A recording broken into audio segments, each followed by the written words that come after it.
سورہ نور کی آیت نمبر 51 سورہ نور کا 7واں رکوع اور 18ویں پارے کا یہ 13واں رکوع. انما كان قول المؤمنین اذا دعوا الى الله ورسوله ليحكم بينهم. جب مومنوں کو اللہ اور اس کے رسول کی طرف بلایا جائے تاکہ اللہ اور اس کا رسول ان کے درمیان فیصلہ کرے، تو اس وقت مومن تو یہی کہتے ہیں ان یقولوا سمعنا واطعنا، کہ ہم نے سنا اور ہم نے فرما برداری کی. مومن تو کبھی روگردانی نہیں کر سکتا، وہ تو سنتا ہے اور فوراً فرما برداری کرتا ہے. وَأُولَئِكَ هُمُ الْمُفْلِحُونَ، اور یہی لوگ کامیاب ہیں. وَمَن يُطِعِ اللَّهَ وَرَسُولَهُ، اور جو کوئی اللہ اور اس کے رسول کی فرما برداری کرے. وَيَخْشَ اللَّهَ، اور اللہ سے ڈرے. وَيَتَّقْهِ، اور پرہیزگاری اختیار کرے. فَأُولَئِكَ هُمُ الْفَائِزُونَ، تو یہی لوگ کامیاب ہیں. وَأَقْسَمُوا بِاللَّهِ جَهْدَ أَيْمَانِهِمْ، اور ان لوگوں نے اللہ کی قسمیں کھائیں اپنے حلف میں حد کی کوشش کرتے ہوئے.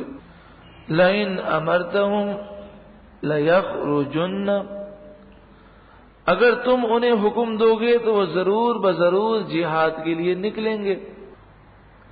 یہ وہ تھے جو منافقین تھے، وہ یہ کہتے تھے کہ اگر ہمیں حکم ہوا جہاد کا تو ہم ضرور جہاد کریں گے، اور اس پر وہ قسمیں کھاتے تھے. قُلْ لَا تُقْسِمُوا، اے محبوب آپ فرمائیے تم قسمیں نہ کھاؤ. طاعۃ معروفہ، شریعت کے مطابق حکم کی فرما برداری کرو. جب تم معمولی کاموں میں روگردانی کرتے ہو تو کہاں سے تم جان دو گے اور کہاں سے تم مال دو گے. ان اللہ خبیر بما تعملون، بے شک اللہ تمہارے تمام کاموں سے باخبر ہے. قل اطیعوا اللہ، آپ فرمائیے اللہ کی اطاعت کرو. وَأَطِيعُوا الرَّسُولَ، اور رسول کی اطاعت کرو. فَإِن تَوَلَّوْا، پھر اگر وہ منہ پھیریں، پھر اگر تم منہ پھیرو. فَإِنَّمَا عَلَيْهِ مَا حُمِّلَ وَعَلَيْكُمْ مَا حُمِّلْتُمْ، تو رسول کے ذمے وہی ہے جو اس پر لازم کیا گیا، اور تمہارے ذمے وہی ہے جو تم پر بوجھ رکھا گیا. وَإِن تُطِيعُوهُ تَهْتَدُوا، اور اگر تم رسول کی فرما برداری کرو گے تو ہدایت پا جاؤ گے. وَمَا عَلَى الرَّسُولِ إِلَّا الْبَلَاغُ الْمُبِينُ، اور رسول پر تو صرف واضح پہنچا دینا ہے. وَعَدَ اللَّهُ الَّذِينَ آمَنُوا مِنكُمْ وَعَمِلُوا الصَّالِحَاتِ، اللہ نے تم میں سے ان لوگوں سے کہ جو ایمان لائے اور اچھے عمل کیے، اللہ نے ان صالح مومنین سے وعدہ فرمایا. لَيَسْتَخْلِفَنَّهُمْ فِي الْأَرْضِ، کہ ضرور بضرور اللہ تعالیٰ انہیں زمین میں خلافت دے گا، حکومت دے گا، غلبہ عطا فرمائے گا. کن لوگوں کو؟ جو نیک مومنین ہیں.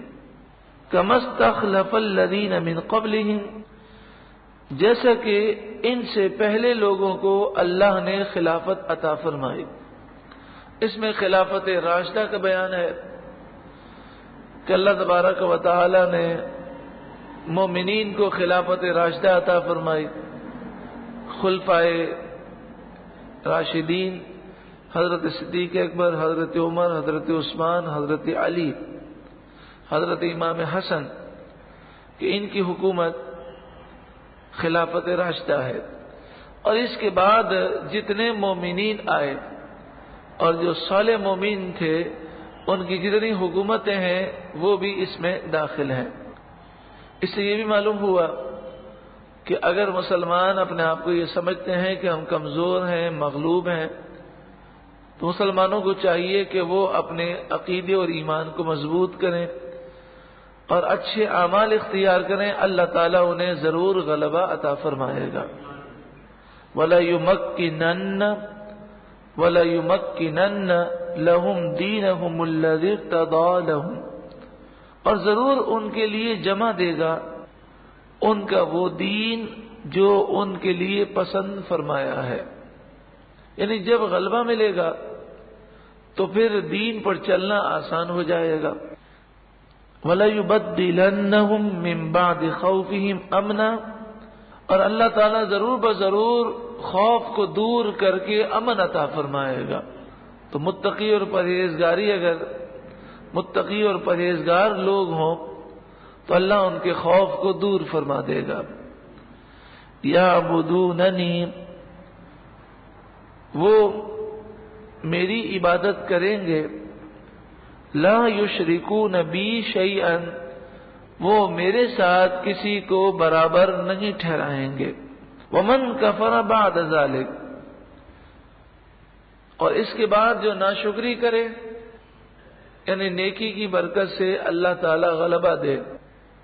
جس طرح غریب آدمی ہے، اللہ نے اس پر کرم کیا، اسے خوشحالی عطا فرمائی، لیکن وہ شکر نہیں کرتا بلکہ اس مال سے گناہ کرتا ہے، فَأُولَئِكَ هُمُ الْفَاسِقُونَ، تو یہی لوگ نافرمان ہیں۔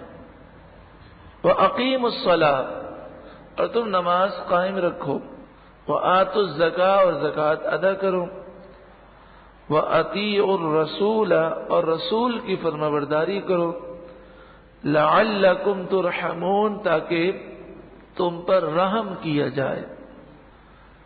لا تحسبن الذين كفروا معجزين في الارض، کافر ہرگز یہ گمان نہ کریں کہ وہ اللہ کے غضب سے بچ سکیں گے۔ تو اے سننے والے، تو ہرگز کافروں کو زمین میں عاجز کرنے والا نہ سمجھ، یعنی کافر اللہ رب العالمین کے غضب سے نہیں بچ سکیں گے۔ وَمَأْوَاهُمُ النَّارُ، ان کا ٹھکانہ جہنم ہے، وَلَبِئْسَ الْمَصِيرُ، اور جہنم ضرور بہت ہی برا ٹھکانہ ہے۔